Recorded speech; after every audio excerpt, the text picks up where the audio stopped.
Hello and welcome to Skills to Pay the Bills. I'm your host, Tia Young. Today, we are going to talk about international business transactions and trade law issues in doing business with China for small and medium-sized businesses.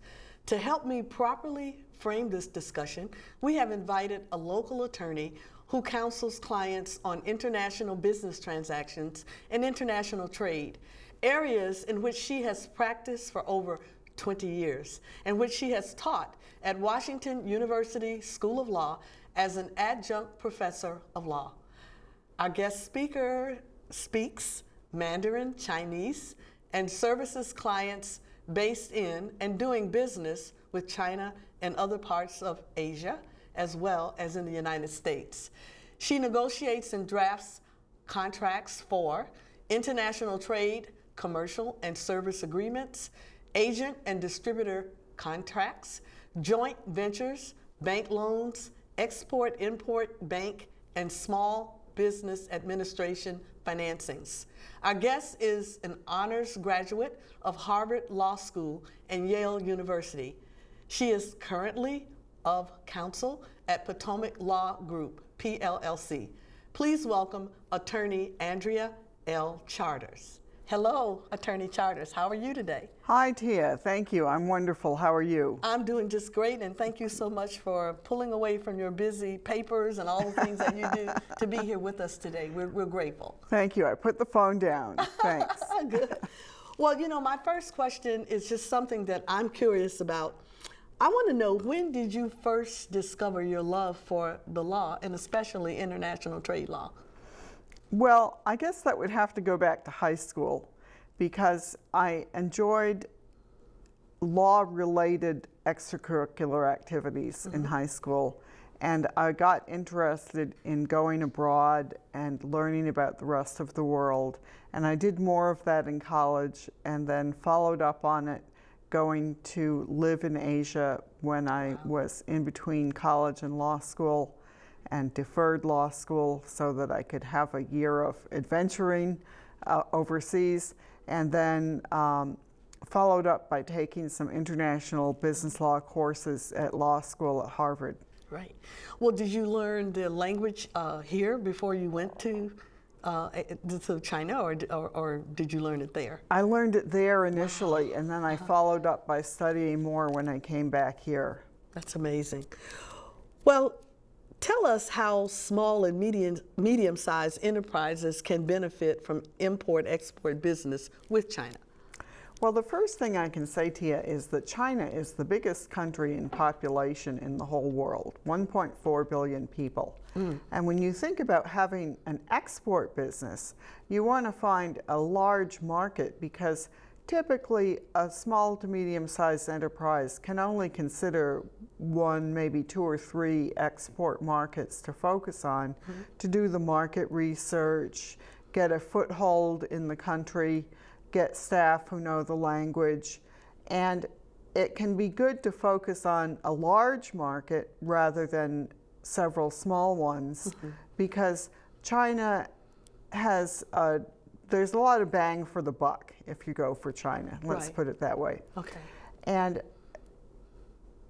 although it can be a challenge sometimes to know what kind of product would be best for the Chinese market, there can be a big advantage to companies that want to develop products that have both US-made components and Chinese-made components.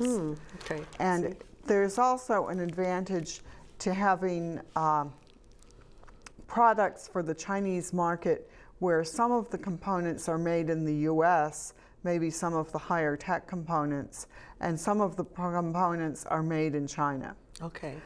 Ones that would be more expensive to ship, for example. And that also gives China an opportunity to get some manufacturing out of the deal and to have some of the components assembled. They often want to have some business for their workers in China. So that way it can be kind of a win-win for the U.S. and for China. And for China, right. Well, I know we're going to be throwing terms around in import-export. So I'm wondering, can you just give a simple definition of what it means to import and what it means to export? Sure. When you import, it means you're bringing goods into the U.S. In is import. Okay. And if you're exporting, you're taking goods from the U.S. and sending them abroad. Okay. That's good. That's exterior to the U.S. Right. That's good. That's good. That's a good definitions. What do companies need to be aware of from the business perspective when they're looking to trade with China? Well, the first thing I'd say from a business perspective is you want to get a handle on that market research to know whether what you're trying to sell is going to go over big. For example, you might consider a product that could be good in people's apartments and smaller homes, something that's very common in China. You might find that a snowblower is not a great product for China because much of the country that has middle-class population is warmer, it's on the coast, and people are typically not so much in individual homes, they're in condominium or apartment type dwellings. So a snowblower might not be a great product for China. Right. But my favorite example is a piano. A piano holds value.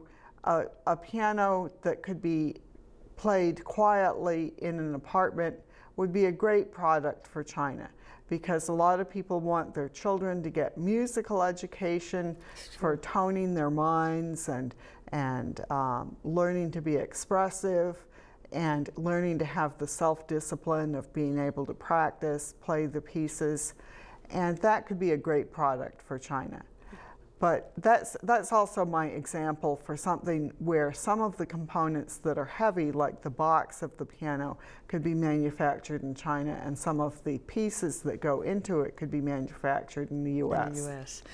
Well, you know, having had you give this the answer to the question that I just asked, brought up something else. A small business person, it doesn't do them any good just to come up with an idea without doing the research. Because like you say, somebody might be in the wintertime saying, oh, you know, I think I'm going to, you know, send some snowblowers to China. And, you know, start out trying to put that together, chances are they're going to fail at that because the research is not there. Can you talk a little bit about the importance? Well, one thing to do, I would say, is to have a two-pronged attack. One, I'd look on the internet at what they can find by searching the product name and China and see whether they get any hits. If you put in snowblower and China, what comes up? If you put in piano and China, what comes up? On the other hand, they need to actually go to China. They need to get either a business visa or at least a tourist visa to go and get their feet on the ground and look around, see what is going on, open their eyes, try to get contacts, try to meet people in China, try to meet people here who know someone in China who can invite them to get business in China so that they can get a business visa to go. They might want to just take a trip as a tourist initially to look around the country and go sightseeing and see what it's like. This is not a snap your fingers one-shot thing. It's something where you want to go and get an idea of what is going on in the country. I remember one time I was in a hotel restaurant in China, and it was a hotel that catered to both Chinese residents and people from overseas. And I had gone into the Chinese section of the restaurant because I speak Chinese, and the help in that section of the restaurant only spoke Chinese. And some American tourists followed me in and took a seat, and they were not getting served by someone who spoke English. And they said that they wanted some coffee and some tea. And the server didn't understand them, and the man kept raising his voice, coffee, coffee. And I said, 他要喝一杯咖啡? And then he said to the server and to me, coffee, cafe, doesn't that sound the same to you? And the poor man, you know, he was having a bad day. But that's the kind of thing you want to get enough knowledge of the country so that you can at least go over there on a business trip and not feel like you're completely, you know, in an alien land. You want to get some familiarity with what it's going to be like. And you want to get some familiarity with whether you're going to feel comfortable going there. Because to do business, even if you hire staff who are proficient in Chinese and are familiar with the country, there are some times when the entrepreneur is really going to need to make a trip himself or herself. Right. And that's the reason to get some familiarity with the country. Right. You want to know that you love China, you love Chinese food. If you prefer burritos, you might be really better off going somewhere else. Right. Okay? To me, I love Chinese food. I mean, that is just the best part of a trip to China. I love, you know, I love the food. That's great. It really is. We should arrange a trip to China someday. We could get your viewers and we could have a big trip to China and tour around. But I tell you, Tia, it's really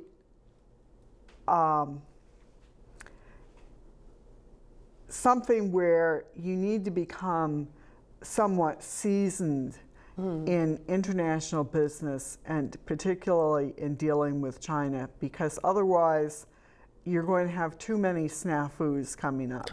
Not being able to get your cup of coffee in a restaurant is going to be a minor issue, probably. Yes, a minor issue compared to really doing business. Exactly. Well, this is a good point. We're gonna take a break, because when we come back from break, I want to get more into some legal issues and landmines that people here in America need to be aware of. They need to consider when they're thinking about exporting to China. So we're going to take a short station break, and we'll be right back. So don't touch that dial. They say it takes a village.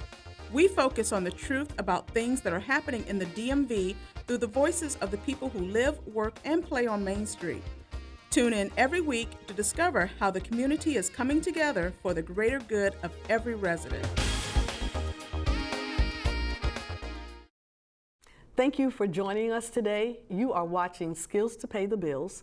I am Tia Young, your host, and our special guest today is attorney Andrea L. Charters of the Potomac Law Group, PLLC.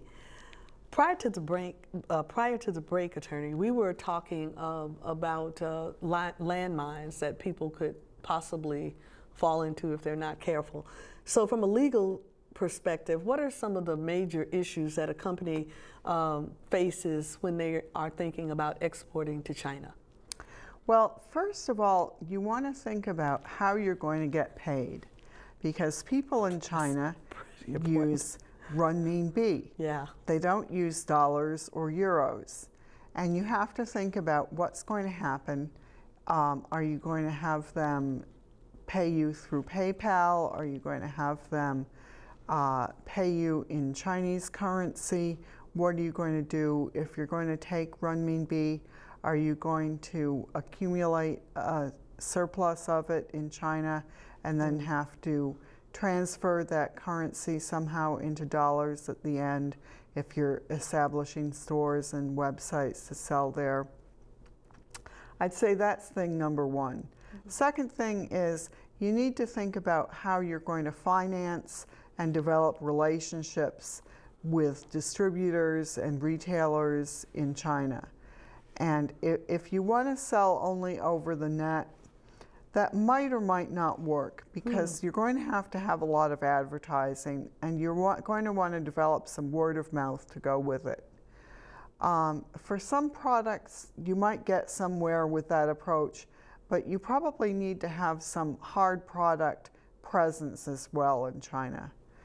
The next thing I'd say is you want to consider your intellectual property protection. China is famous for piracy, as it's called, of breaking trademarks and patents and copyrights.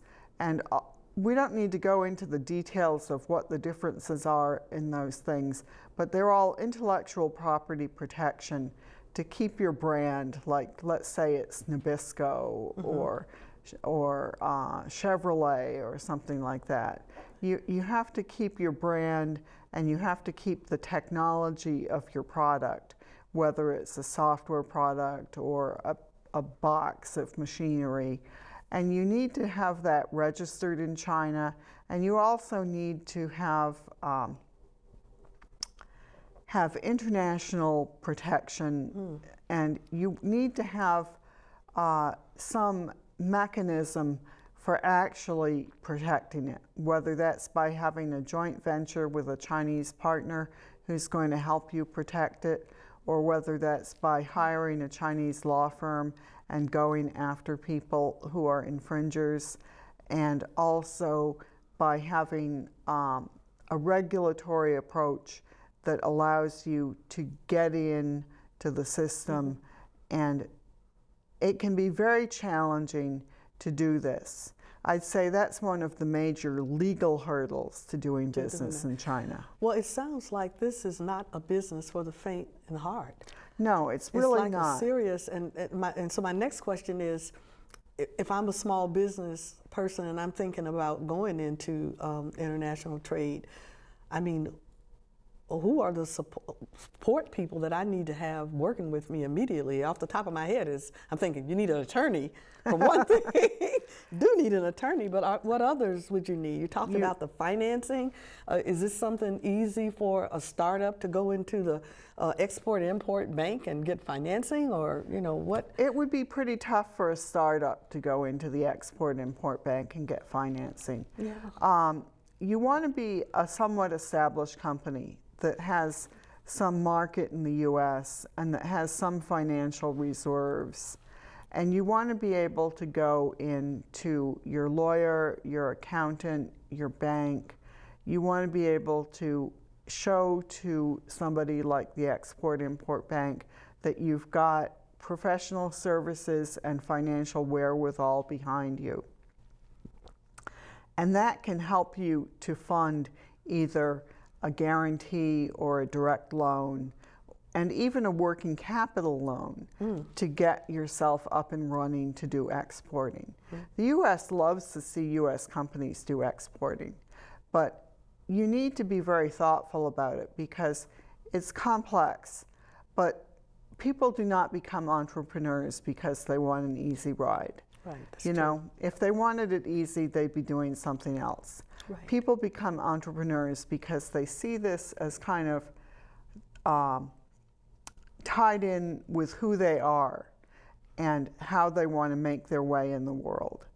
And there are a lot of people in the Washington area in particular who really thrive on international work and international presence, and enjoy the diversity of language groups and foods that we have in the area, and enjoy the rich cultural heritage that people from different parts of the world bring to the area. It's the kind of thing where an entrepreneur would need to really review what they like to be doing, think about the people they know, the contacts they have, and look at where business consulting advice is going to come from, as well as the accountant, lawyer, and banker. Right. Now, as you were speaking, something else came to mind. Do you work closely with, or even minutely with, the Small Business Administration? Is that because they talk a lot about international marketing and exporting and that type of thing? I do. Do you recommend that? I do work with the Small Business Administration. And in fact, some of my clients go to the Small Business Administration for advice, and I go with them. And they can be extremely helpful. In what ways are they helpful? They can be helpful with getting a grounded approach for the entrepreneur and thinking about whether a business plan makes sense.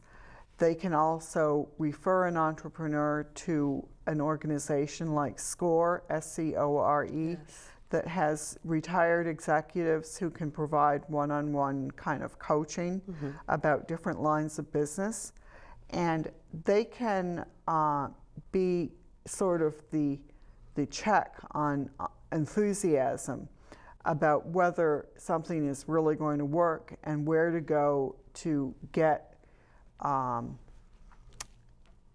not only to get resources like financing and consulting services, but also to get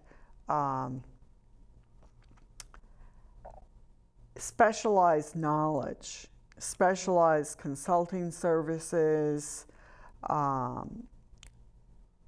specialized market research. They have a branch that particularly is geared to exports. And they have a way of thinking about how to promote the exports.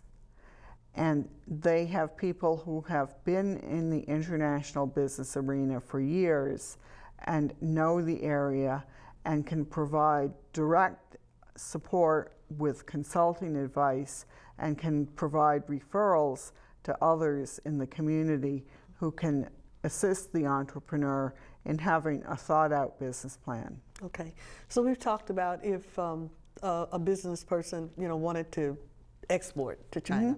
What about that business person who wants to actually manufacture? That's a whole different ballgame, right? Right. And so, what would your advice be to a person who wanted to do that? Is that something that's also not for the faint? That's probably not for the faint of heart either. Yeah. Maybe even less for the faint of heart, because for one thing, you want to think about the different types of legal structures you can use. People may have heard of a woofie. Doesn't that sound good? I had not heard of that. A woofie. What is that? A woofie? That's a wholly owned foreign enterprise. Oh. It's a business in China that is owned by an American or other foreign firm. And there's also a way of doing it as a joint venture. And China has a list of different industries for which a joint venture is required or for which a woofie might be permitted. So can people get taken advantage of if they don't know what they're doing, whether it's joint venture or a woofie? Well, certainly in any kind of business, people can get taken advantage of if they don't know what they're doing. But the best thing to say is that you can even go online and look up the lines of business that permit woofies or that require joint ventures. China is very transparent now by trying to put all this online, and it's in English, available on the internet if you know how to find it. That's the key. If you know how to find it. If you know how to find it. I know how to find it. I know how to find it. Which is why people need attorneys. They really can't.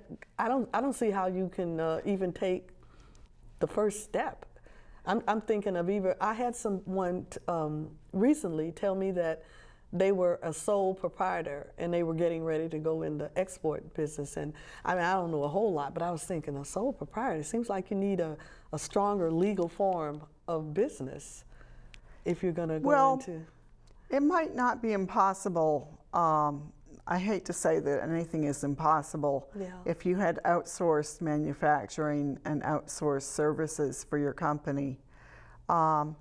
But in general, you need some financial wherewithal to go into manufacturing in China. You want to think about a company like Apple. Okay, they do a lot of manufacturing over in China, and they have complex factories. They have complex agreements with their workers to prevent their trade secrets from being given out by the workers to other parties. Right. They have secured facilities. They have high-tech, lower-cost manufacturing with skilled workers. And that's the kind of thing where people they have a high-technology, little tiny product, little laptops, little phones, and those are being manufactured in China. Okay. All right. So my concept about the high technology items being manufactured in the U.S. and the big heavy ones for sale in China being manufactured there doesn't completely hold. But if you talk to the Small Business Administration, they're going to be very upset about talking about manufacturing things in China and exporting jobs to China instead of doing them in the U.S. Right. I'll tell you that. Don't go to them asking how to set up a WFI or a joint venture in China. But that's even more reason to talk to a lawyer about how to do that. They wouldn't want me to be advising people how to do that. So folks, you heard it from attorneys.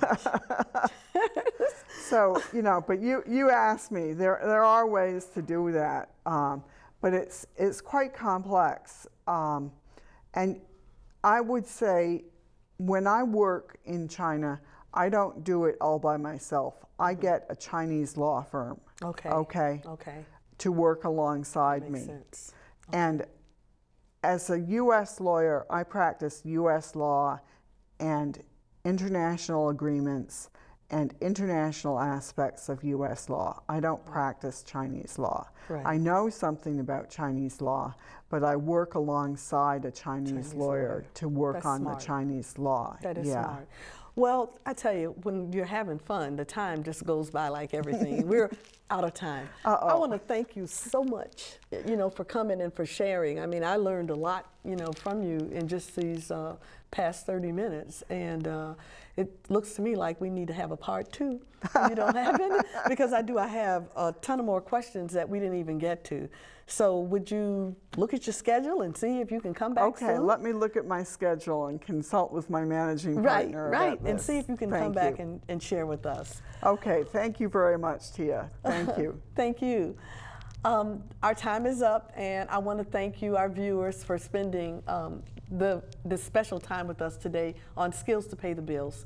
Please tune in next week for another great show. Bye-bye.